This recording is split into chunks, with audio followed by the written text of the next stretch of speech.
Okay,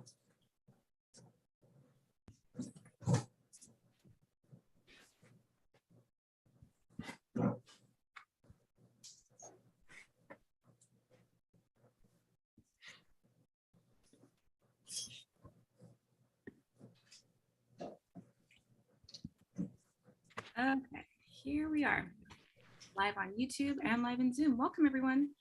Thank you.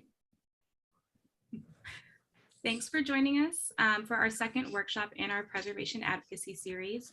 Today's workshop is King County Landmark Nomination, and it'll be presented by Sarah Steen, who's the Landmarks Coordinator for King County. I'll introduce Sarah at the end of all of my remarks to open us up. I'm Taylor Roden, and I'm the Community Events Manager here at Historic Seattle. Our mission is saving meaningful places to foster lively communities. Thank you for being in community with us today. Historic Seattle knows that our properties and programs occupy the unceded traditional territories of the Coast Salish peoples. This acknowledgement is not a substitute for developing relationships with Indigenous communities or for honoring Indigenous stories as we share our collective history, but it's the first step in recognizing the people whose land we occupy. Before I turn things over, a couple of housekeeping items. So first is some thank yous. So I'd like to thank our sponsors for making our education programming possible.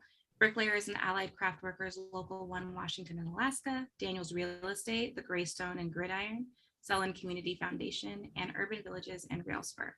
And I also want to thank my Historic Seattle colleagues with a special huge thank you and shout out to Eugenia Wu, who's our Director of Preservation Services, Eugenia's waving, and Jeff Murdoch, our Preservation Advocacy Manager, specifically for their efforts in curating and coordinating today's program and this awesome series that will just be available to all of us forever and ever and ever on YouTube. I want to remind everyone that this is a safe space for all participants and that racism, sexism, homophobic comments, discriminations, insults, etc. will not be tolerated.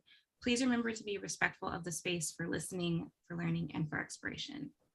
Like I said, I'm going to introduce Sarah. I just wanted to let you all know kind of how things are going to go. So I will read Sarah's bio, turn the event over, and then at the end, we'll do a Q&A, and that'll actually be facilitated by Eugenia. And while I'm reading Sarah's bio, I'll just leave it here. Yeah. So Sarah Steen is the Landmarks Coordinator for King County, Washington, managing local designation and design review processes and preservation policy implementation with an emphasis on social equity and inclusion. As an architectural historian with a professional interest in vernacular structures and cultural landscapes, she has over 10 years of experience in above ground fieldwork and preservation planning for the National Park Service and various state park systems along the West Coast. Prior to her work for King County, she served for 5 years as the preservation coordinator for Eby's Landing National Historical Reserve on Whidbey Island, which is a bit of a teaser for a program we'll have coming up later this summer. Stay tuned. Managing a joint town/county HP regulatory processes and developing community-based projects and programs aimed at expanding awareness of the unique issues involved in protecting and interpreting complex cultural landscapes. Sorry, it's a bit wordy. Sarah holds an undergraduate degree in US history and a master's in historic preservation from the University of Oregon. And she currently sits on the boards of Historic Whidbey and For Culture and serves on the Mountains to Sound National Heritage Advisory Committee. Everyone, please join me in welcoming Sarah Steen, our awesome presenter for today's program. All right, thank you, Taylor. Good afternoon, everyone. I'm really pleased to be here. It's good to feel like I'm getting out in the community one way or another again as spring happens and we all get more social. So today's program, as mentioned, is going to be about the nomination kind of process that we do, but it's a little bit wider than that. We're going to look at all of the King County programs and what our focus is and what services we offer and what areas that we cover just in general. So it's kind of an overview, but I certainly welcome questions about specifics after we get done with the generalization. So I'm going to share my screen real quick here. Hopefully everyone can see that. Okay. So there we go. When I'm starting these programs, to try to explain what we do, I think it's really important to understand why we do it. I lifted this phrase, we only say what we love what we know, from Marty Schnurr over at the Wilderness Society. She was talking about using cartography, community-based cartography, to create maps that are fundamentally using the community around you to express them visually so people understand the importance of the place, so they can relate to it, communicate with it, connect to it in some way. And so I really felt strongly that she was talking to my people, whether she's talking about natural areas or cultural areas. I think in this day and age, when we are talking about kind of an era of splintering stories and constantly trying to find common ground and understanding how to communicate with each other, I think the physical landscape gives us that common ground and gives us kind of an ability to physically experience history in ways that other methods of understanding it don't. So when I'm talking about why we do what we do, it is to start those conversations and to start those connections to place and to really find a way that we can all inhabit the same world together and communicate in that world. And so when I'm talking about preservation, that's the core of what I'm talking about, how to communicate, how to share, how to engage, and how to understand through use of our historic landscape and cultural artifacts within it. So just to kick that off, many of you are here probably know this, but I often find people who don't. So I like to go back and talk about how we protect the places that we love and how we protect the places that are important to our culture. And a lot of people really think still that the National Register offers that kind of protection, and it doesn't. So I wanted to go through all the layers that we're looking at. So the National Register is an honorary distinction. It recognizes a historic place. It carries a lot of prestige, I think, to be on the Historic Register, but it does not offer any protection unless it's a federally funded project or federally funded resource. The same goes for the Washington Heritage Register. It's also honorary. There's no protection unless the resource is impacted by a state-funded project. Where you get the regulatory protections, and a lot of the incentives actually, are on local registers. That's where each locality, whether it's a county or a city, can write ordinances that create code, that create a regulatory method to protect historic resources from demolition or change. And that's going to happen on a local register. And in King County, what we have Seattle, Bothell, Mercer Island, and King County, which includes our 23 partner cities, and I'll talk about that in a minute. But these are the municipalities with local preservation programs that enable people to nominate landmarks to protect places. They have to have the structure in which to do it, and these are the places that do. And that's all locally done. Just to give you a little bit of King County info. So we are 2,300 square miles. We're a fairly large county. We have 39 cities within our county borders. 23 of those, as I mentioned, are under the King County Preservation Program and do preservation work with us. And the population was, the last time I wrote this, 2.1 million, the 13th in the US, which I love to repeat because it's kind of, we didn't make the top 10, but maybe we will someday. So for right now, we're 13. The King County Historic Preservation is 4 people. It's me, it's the Landmarks Coordinator, Jennifer Meisner is the Historic Preservation Officer for King County, Todd Scott, who's the Preservation Planner and Architect, and Phil Letourneau, who's our archaeologist. So we work under the Department of Natural Resources and Parks in the King County government. And we handle pretty much everything to do with cultural resources, both above and below ground. So we do survey inventory, we develop tools like context statements and MPDs. We do development proposal review, historic landmark inventory, maintenance, and landmark nominations, of course. Environmental review and compliance, we do SEPA, NEPA, Section 106, archaeological review, we coordinate with tribes, we do local, federal, state, and local regulatory compliance. And then a big part of what we do, and what I'm doing now, is the education outreach and technical assistance. So we develop workshops and conservation trainings, policy and planning with agency staff. We advocate for initiatives and incentives across the county, and we do offer a lot of technical resource development. So things like window workshops or a nomination, how to prepare a nomination, very similar to what we're doing now. So that's a big part of what we do. Is we have a lot of front desk things where we deal with the public, and a lot of behind the scenes where we're working with agencies and governmental and heritage organizations and just people across the board to try to promote the retention and inclusion of our cultural and heritage landscapes. Since we're really kind of focusing on some of the nomination process, I wanted to talk about how we differ from other programs. We are kind of an umbrella program, the King County program itself. And so we have a different structure than a lot of other cities might. Like if you attended the talk about Seattle, you probably got a little bit about how their structure works. Ours is unique. The only other one I've seen in the nation is in Miami-Dade County in Florida. So there aren't that many of us around. The King County Landmarks Commission is a 9-member commission appointed by the council. And those have, each seat in that commission is assigned to someone who's somehow related either directly or tangentially to the work of physical landscapes. That could be architects, historians, archaeologists, land use attorneys, et cetera. When we work in our municipalities, which we call ILAs, they're the cities with which we have interlocal agreements. And we have, as I mentioned, we have 23 of them across King County. Each city appoints its own special commissioner to sit on that commission. So it creates a 10-person commission whenever we're reviewing a project in that city. So say we had something come up in Kent that needed design review that had to go to the Landmarks Commission.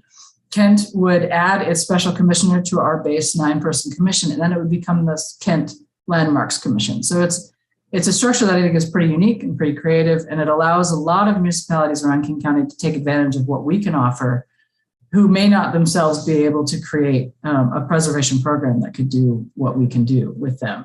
And so I think it's a really unique program, and it's really valuable, and it gets everyone really familiar with our large county, which I think is a real good benefit of that. So just kind of an overview of what we have.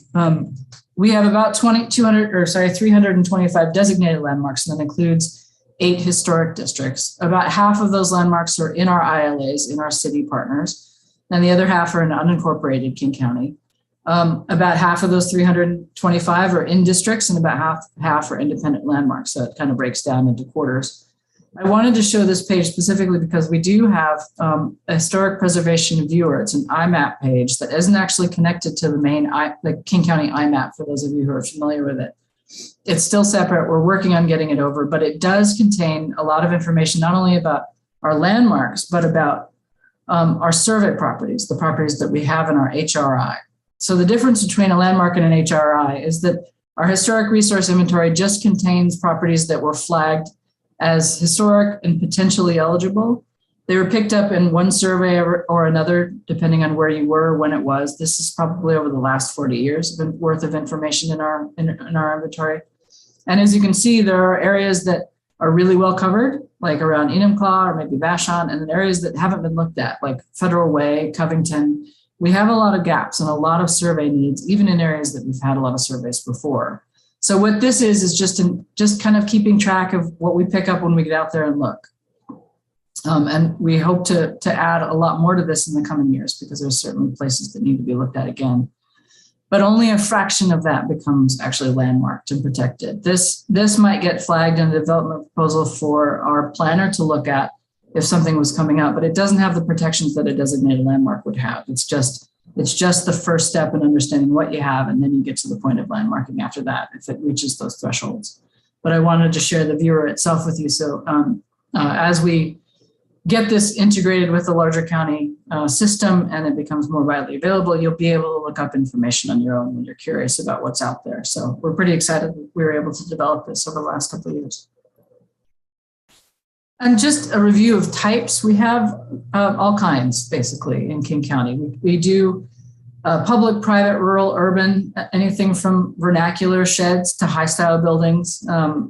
A lot of houses probably take up the lion's share, but we have a lot of barns. We have a lot of structures. We have districts. We're increasing, hopefully soon, our mid-century modern landmark stock. We have railroads. We have train cars. The one in the top corner is from Snoqualmie. It's the messenger car. It's one of our recent landmarks. So there's quite a bit that can fall under that landmarking eligibility. And it can be surprising when you look at how much there is. But one of the things that I love really about working in King County is there's so much to look at, and there's so many different things to learn and so many different resources to experience. And so don't be daunted if you're wondering if something is eligible or not. There's a good chance it is. Even if it's a shed in the middle of nowhere, it might have some sort of significance if you can unearth its story and share it. And then here's kind of the structural, how to designate a landmark. So in us, and as it is in many other places, there are time thresholds. I know that for the National Register, it's 50 years. For us, it's 40 years. For Seattle, it's 25 years, but it has to be at least 40 years old.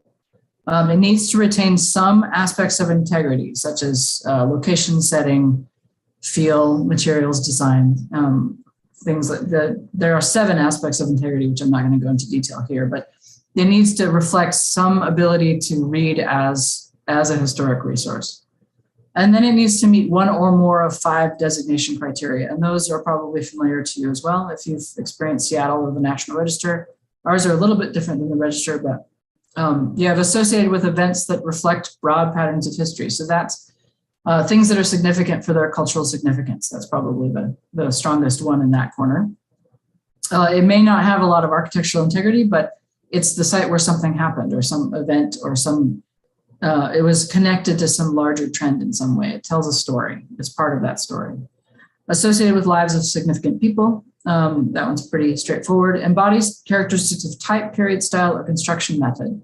So this is one where architecture does play in, but it's not necessarily high style architecture. It could be a log cabin that reflects particular notching techniques. It could be a new, like as standardized lumber was coming into play and you start seeing Victorian buildings, you start seeing different kind of design features that weren't able to be implemented with older construction techniques. So you might look at things like Craftsman that suddenly take over as a national style. So you're looking at a particular, something that's relatable to a larger story through its actual construction. So that's number 3. Number 4 is archaeology, primarily. Prehistoric or historic information it could yield it, which typically means below ground. Or the outstanding work of a significant designer or building. And that one really focuses on really remarkable architects of the area.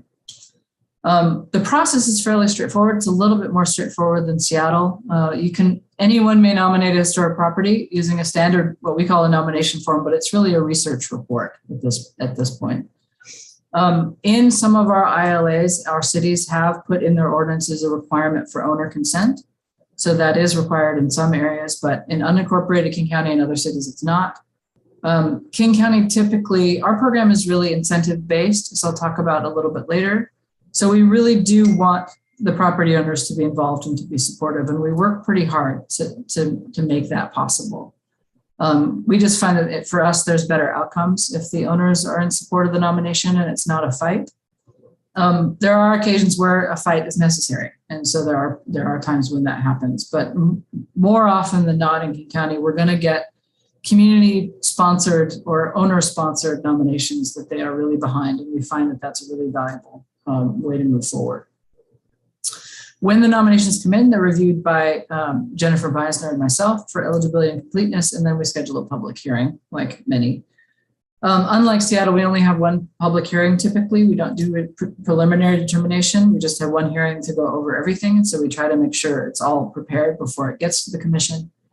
If it's designated, the findings of facts are issued and recorded with the property. The regulatory oversight goes in immediately and the owner becomes eligible for preservation incentive program. So at the moment the motion is passed, then it's a landmark and all these things apply.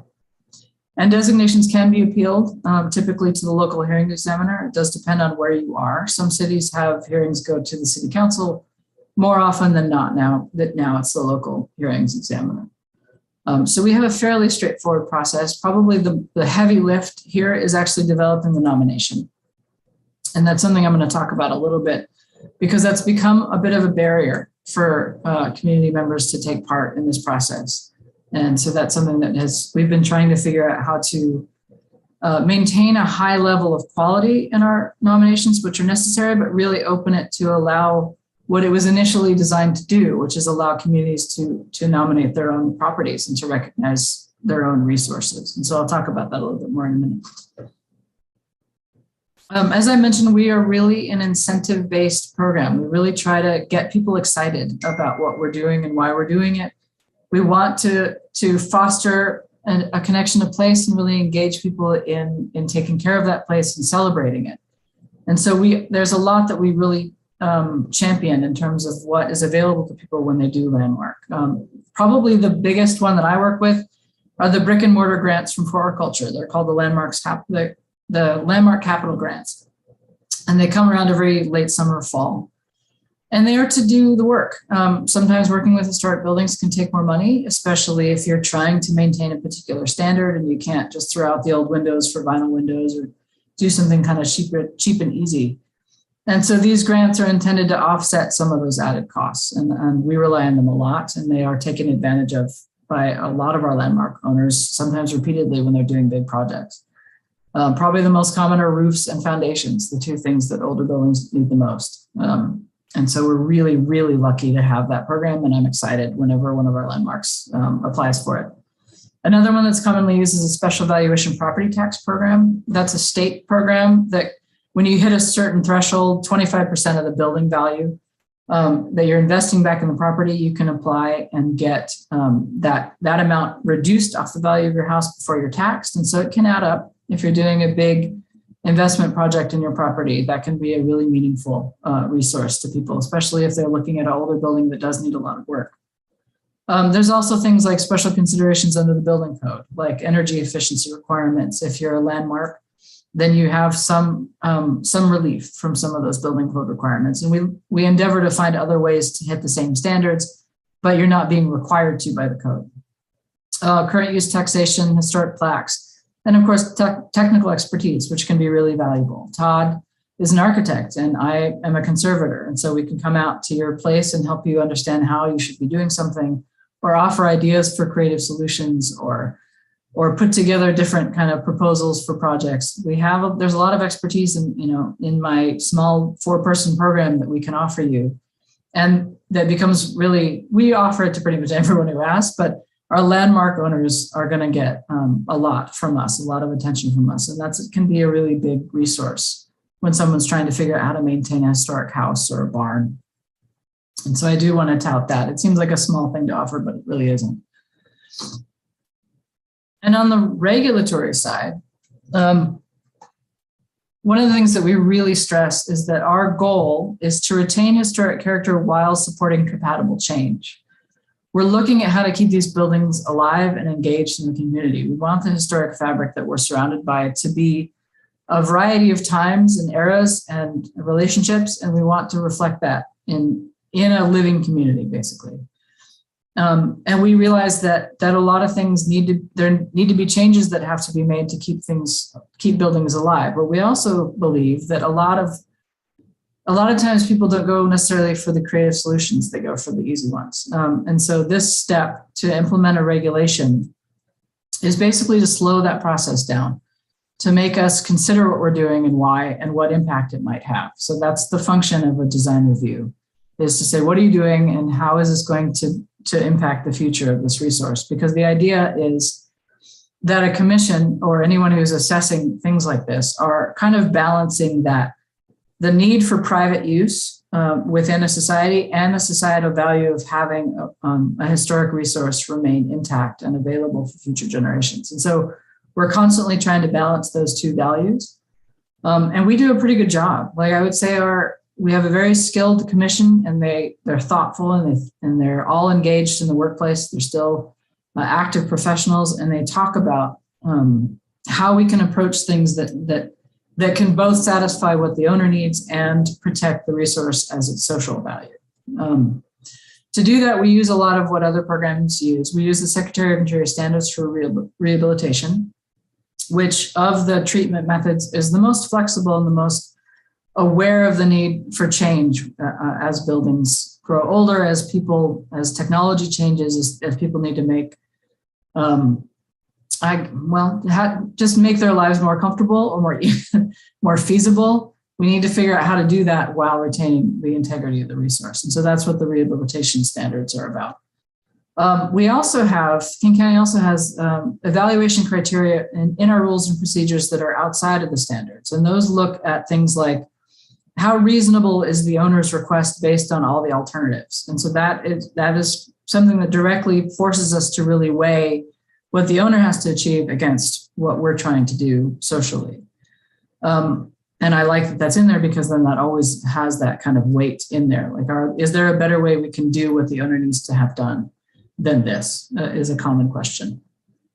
It also has what other like regulations or codes are playing into this choice.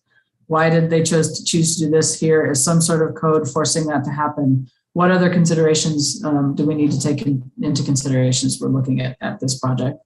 And then any local design guidelines. So we do have 2 districts that have local design guidelines, and that's where the community has gotten together and kind of really defined what emphasis they wanted to place in design review. One of them is the Mill Creek Historic Residential District in Kent. And they wrote design guidelines that lessen reviews on the rear of the house. So their concern was really in this residential district with these houses that range in a 50-year range plus. They want the public viewing areas to really maintain that integrity, and they wanted to offer the owners a little more leeway to the rear of the buildings to do what they needed to do. And so they really set kind of the standards. This is what's important to us as a community, and this is what we'd like to focus on when we're doing design review. And that can be the value of local design guidelines because it lets the community kind of voice the method and the approach that they want the commission to take when it's reviewing what's in their district. And I think that can be really valuable. And so there are a couple of areas in which we have to balance that on top of the standards and the evaluation criteria. So we do have a fair amount of barriers of, I guess, guardrails, ways that we can shape how we evaluate projects and the lines that we try to stay within when we're doing that.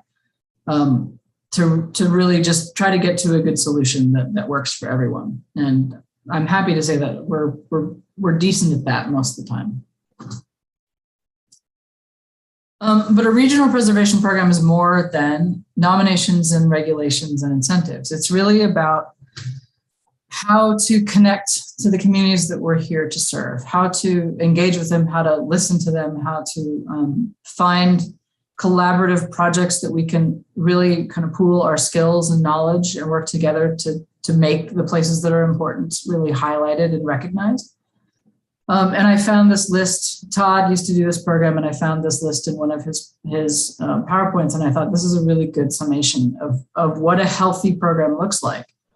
It involves local heritage organizations. It builds grassroots support from owners, engages elected officials and city staff, markets the benefits of the program regularly so people can see what the advantages are, involve youth groups and trainings and workshops and getting them interested and involved and engaged and to feel like they are contributing to that, to the landscape they're surrounded by, to actively seek out projects and to celebrate every success, which I think is a key thing. It can be overwhelming when you're faced with so many issues and problems that sometimes we do forget to celebrate. And I think the celebration is really, really important. We need to recognize what our wins are and what they mean and how we can bring them forward and make everyone understand how good this can feel to be involved in this kind of work, especially when others recognize the value of it. And another key element of the program itself is to step outside of nominations in general and really look at other solutions and other ways to recognize and highlight your place and your resources. And some of them we have 2 actually, heritage corridors and community landmarks, which we pretty regularly use that are not designatable. They're not subject to regulations, but they're also not available. Incentives aren't available to these, but they are a way to really to gather the history, to create interpretive material, to point out some of the other interpretive or heritage sites or things to see or things to experience in the landscape. They offer, it's more informal, but it can be just as impactful if you're looking at like an interpretive program that you're putting together for a particular area. I know the Mountains to Sound National Heritage Area and is specifically looking at things like this, how to really highlight the resources that may not themselves be protected, but really should be recognized. And people are interested in them. They want to understand what is unique to this area, what makes this place. And these are the kind of things, looking outside of designation at other ways that you can incorporate kind of informal, but still recognizable, cohesive units, things to share with other people. And these are some of the ways that we can do it. There are just a lot of ways we can recognize places outside of nominations. I also want to mention we have about 6 heritage corridors and about 10 community landmarks total.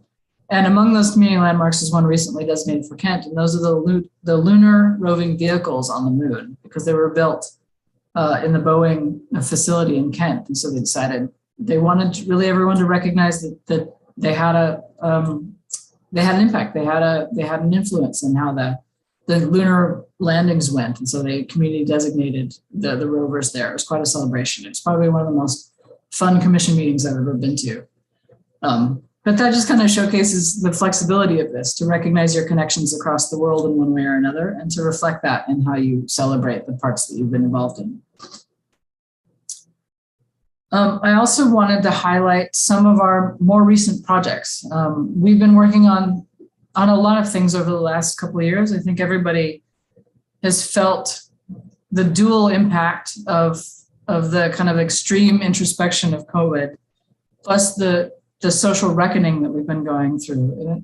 That combined force nationally, I think, has affected everyone, locally.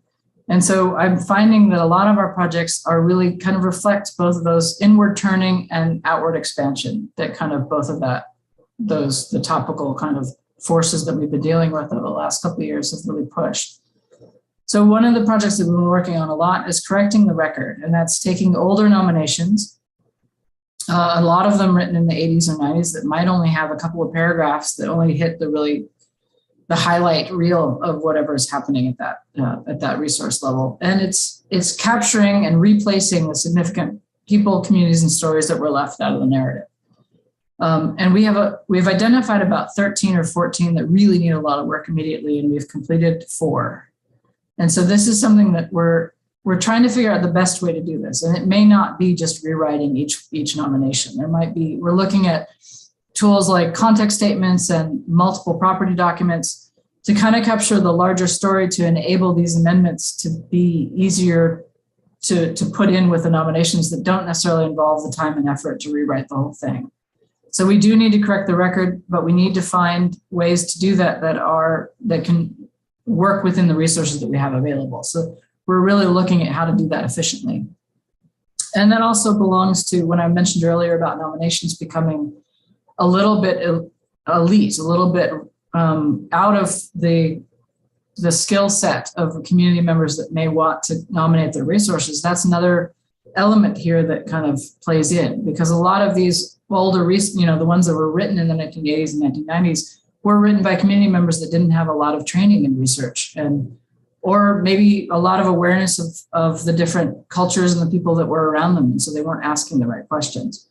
So we need to have a level of expertise of people who know how to communicate and research and network to find the stories that are there. We need that level of expertise, but we also need to be available to people on a community level that want to really have everyone recognize something that's important to them. And so we find that tools like context statements and multiple property documents and kind of the overarching, here is the story of this place in a broader view, might enable nominations to only really be responsible for a small part of that, part that a community member could handle with the assistance of staff or whoever they're working with to get that nominated. So we're just really trying to increase accessibility of nominations and of information in general. And so that's part of correcting the record, kind of fits into that, into making sure that everyone understands that these stories have been missed and that they're integral, that people were always here. Just because they weren't reported earlier, it doesn't mean that they aren't just equally as important as who was reported on. And that plays into the Beyond Integrity. So Beyond Integrity, as some of you may know, is a 4-culture work group that came together to really look at how to elevate cultural significance to the level of architecture. So a lot of, as I mentioned earlier, aspects of integrity, the certain requirements of architectural integrity can at times really preclude really important resources from being designated because they don't look historic, maybe, or they don't carry off that kind of visual requirement or that material requirement. And so Beyond Integrity is has been asking really difficult questions, both of what we have nominated and why we have and what we're paying attention to, and looking at how to capture Black American stories or LGBTQ or women or all the people that have traditionally been underrepresented in our histories that we've presented to each other, and how to capture those stories when they may not look like all the other historic buildings that we have celebrated so far. So we're really looking at how to elevate cultures of confidence, how to communicate these stories more effectively, and how to generally just make preservation more inclusive, because it really isn't. I read recently that 8% of the properties on the National Register are of anyone under any underrepresented community, and that includes Black Americans, Latinos, LGBTQ, and women. 8% of the National Register. And so right now in our office, we're doing a demographic analysis of what we have, of all of our landmarks. And then we're going to look at really where the gaps are and start really focusing on that. And I'm noticing that other municipalities are doing similar work as we've been coming together in conferences to start these discussions. We're looking for actionable steps to make meaningful change. We're kind of moving out of that, hey, this is what's happening, talk about it phase. And now we're like, what can we actually do that will make meaningful change? And so that's something that we're really focused on as well. And then time is also, if we're looking at the third one, mid-century modern, a lot of people who are involved in preservation kind of noticed that everything seems to get cut off at World War II. We just stopped talking about buildings after that. And so we've done a couple projects here. We've done a context statement and a multiple property document to really raise awareness of the design, material, and significance of post-World War structures. And right now we're finishing up an MPD, which is an MPD is an umbrella document that allows nominations to happen a little easier. It streamlines the nomination process for particular resources. And we're finishing up one for mid-century modern houses that stretches from 1946 to 1975. So we're hitting a pretty wide time era to try to kind of cover a lot of what happened in post-World War, but we're hitting the 80s now. Like, we're getting it up there in terms of what could be eligible if you're looking at these 40-year cutoffs. And so we do need to kind of keep up on what's happening in our larger trends and locally to see where are these significant resources and what we can do to make sure that something remains part of the historic fabric of our landscape, and it needs to be something that we consider. And just speaking personally, it's really weird to have this go into my life. It's like watching part of your life in a museum. And so I understand why everyone wants to go a little bit farther, but I think there's a lot that we can really share about that mid-century era that is really compelling, and those stories haven't gotten out there enough yet. And so we're really excited to be kind of shopping this around in the coming year, all the work that we've done for mid-century modern. So, and last but not least, I want to talk a little bit about our award ceremony. So in COVID, we actually moved over from an in-person ceremony to a video. We've been working with KCTV, and they've done really an incredible job to really highlight the awards that the King County Executive honors every year. Honors usually typically about 4 people or projects that have really made a difference in the last year on some exceptional work. This year it was the Lodge at St. Edward's for their restoration efforts.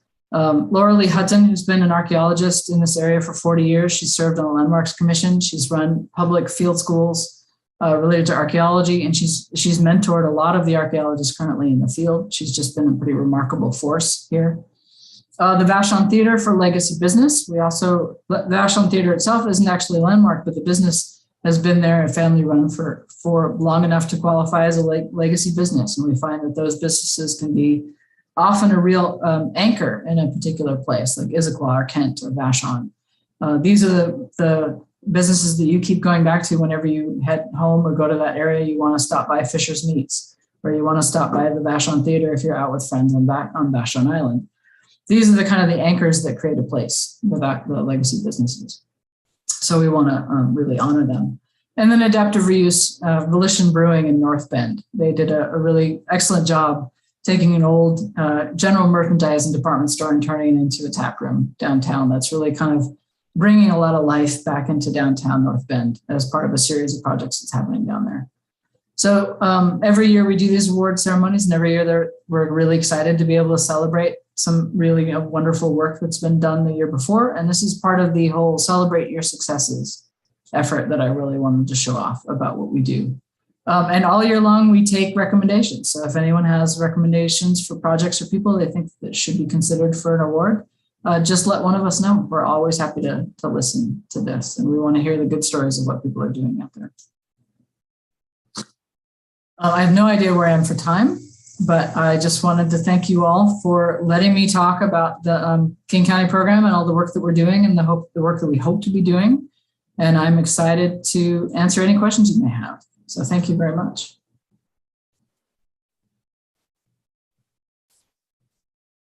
Thank you, Sarah. That was awesome. And you're actually doing great on time. So Oh, good. Okay, good. Yeah. If there are more things that you kind of want to elaborate on, we totally have the time for that. So I'm going to turn it over to Eugenia, who's going to facilitate our Q&A. And Eugenia, I'm going to send you a couple of messages in the chat. Okay, great. Thank you, Sarah. That was a fantastic overview of your program and all the things that you and your colleagues there do in a very big county. So we have one question so far. One is from Marvin Anderson. Hi, Marvin. Thanks for joining us. And his question is, are board meetings streamed online? And if they are, how does one, or commission meetings, if they are, how does one access the meetings to listen in? That's a good question. So yes, for the duration of COVID, we switched to Zoom pretty quick and we're still there. So often I'll put the agenda or public hearing notice on our website, but you're always welcome to contact me. The only ones we put in the newspaper are the ones for the national, for the landmark nominations. Those are required to be in the newspaper. But pretty much it's all just available through our website or through direct contact with staff. Also, the municipalities will frequently advertise them as well if we're doing something in a city. And just for future, we're looking at ways to do hybrid meetings in the future that are somewhat equitable. We're looking into what kind of equipment we can put up to really make it so that people who are present and the people who are Zooming in or streaming in, however they choose to do it, can all feel like they're present. And that's kind of the trick of doing hybrid meetings. We'll probably start in-person meetings again this summer, depending on how the COVID numbers look. We've been a little bit cautious about it because the Zoom meetings have worked really well, and it's nice to know that everyone's safe. And so we've been moving a little bit slowly, but we are getting prepared to do hybrid meetings come probably August, depending on where COVID is then. But you're always free to check out the King County website or to talk to me or Todd or Jennifer personally, and we're happy to set you up with the Zoom information. Great, thanks. The second question is from Catherine Blake.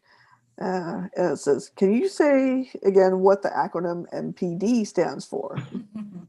I have a whole training on this. So MPD, it's a multiple property document. And the analogy that I always use when I'm explaining it is if you were looking at Route 66, for example, and you're going across 5 states, I think, and you wanted to nominate everything that was related to Route 66, you wouldn't really be able to do that as a district, or of course, as any sort of individually. That would be crazy. That'd be a lot of hundreds of nominations.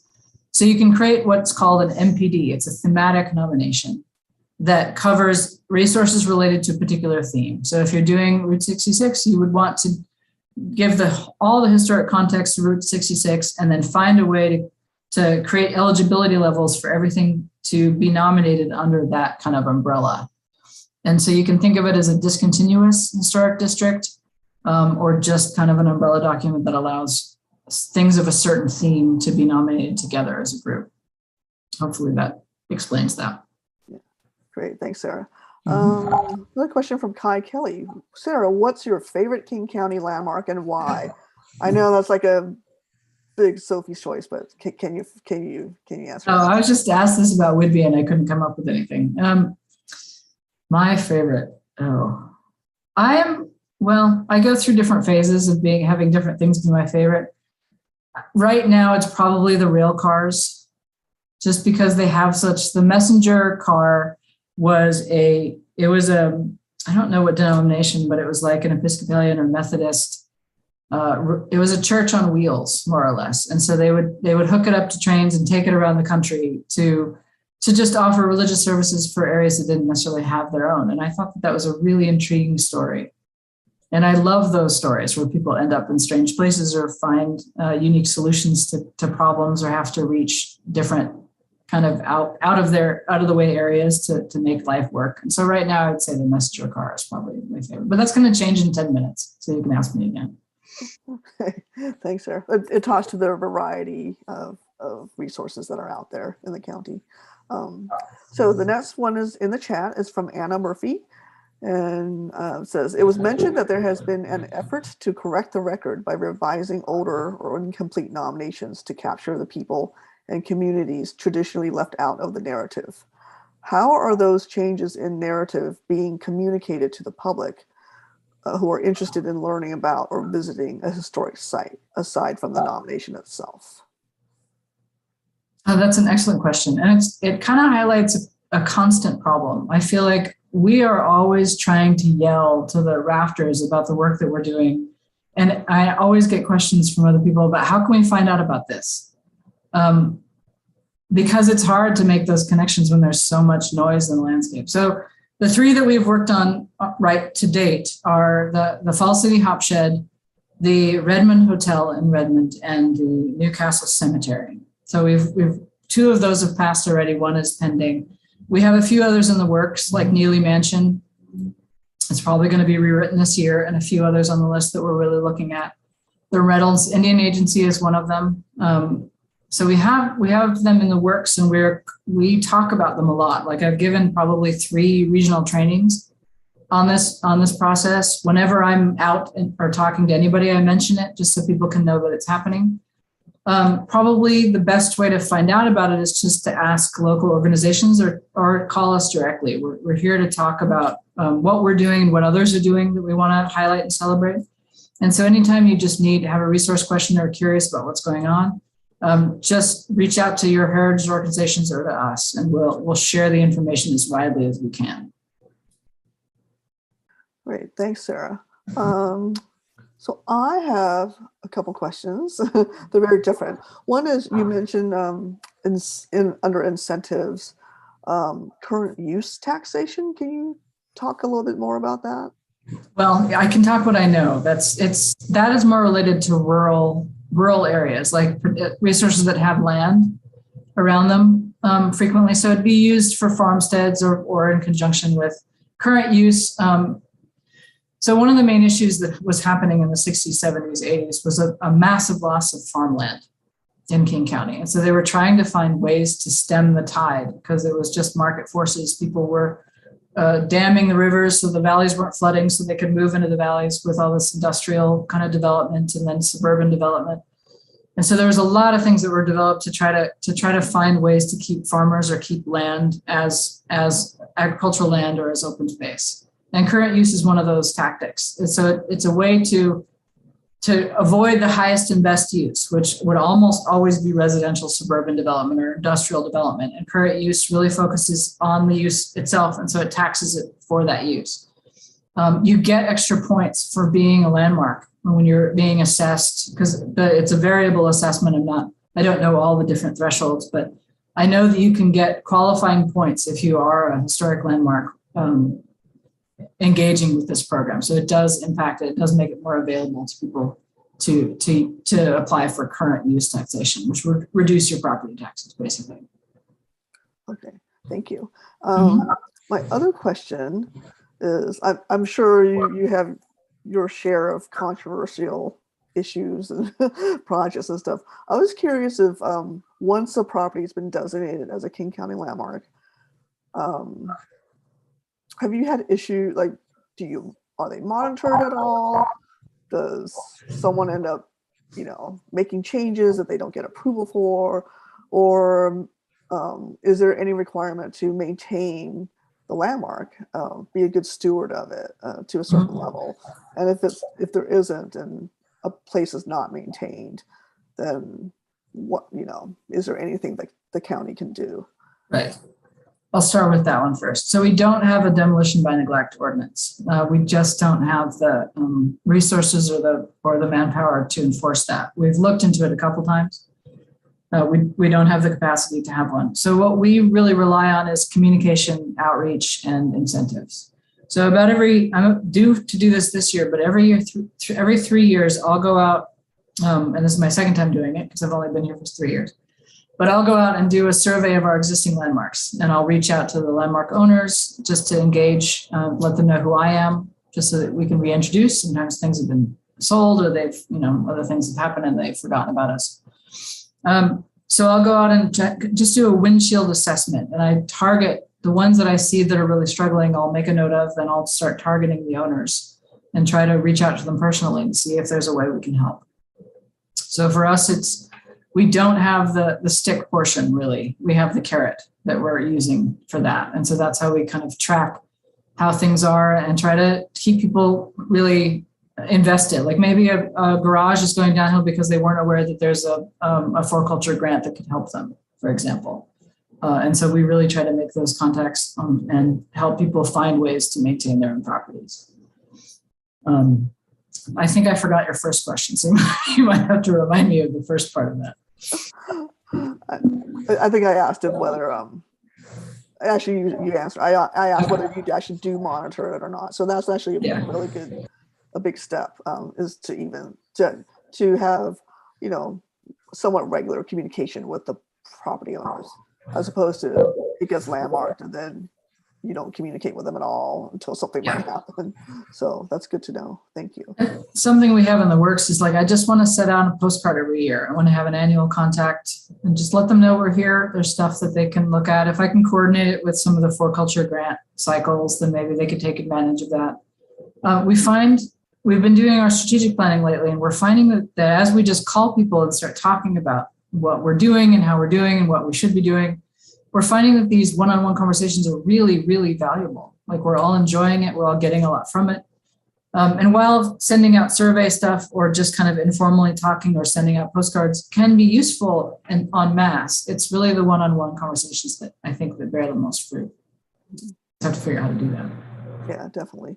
So Taylor, I don't see any more questions. Is this? Yeah, I'm looking on YouTube and we don't have any questions there either. So it looks like we're going to wrap up a little bit early. This was wonderful. Thank you. Well, thank you. This was fun. It's good to get back in. Well, this last call for questions. So if you're holding on to something either here in Zoom or on YouTube, you can either unmute or put it in the chat. And if it comes to you later, you're more than welcome to just reply to the follow-up email that I'm going to send. And I'm happy to just pass your question along to Sarah. With that, I'm going to share my screen one more time just to tease the rest of the series that we have. So we've got next week, same time, same place, Seattle Landmark Designation. And then our last workshop in the series will be researching historic properties for landmark nominations on May 3rd. So we hope to see you all there. Thank you for joining us today and enjoy the rest of your week, everyone. Thank you.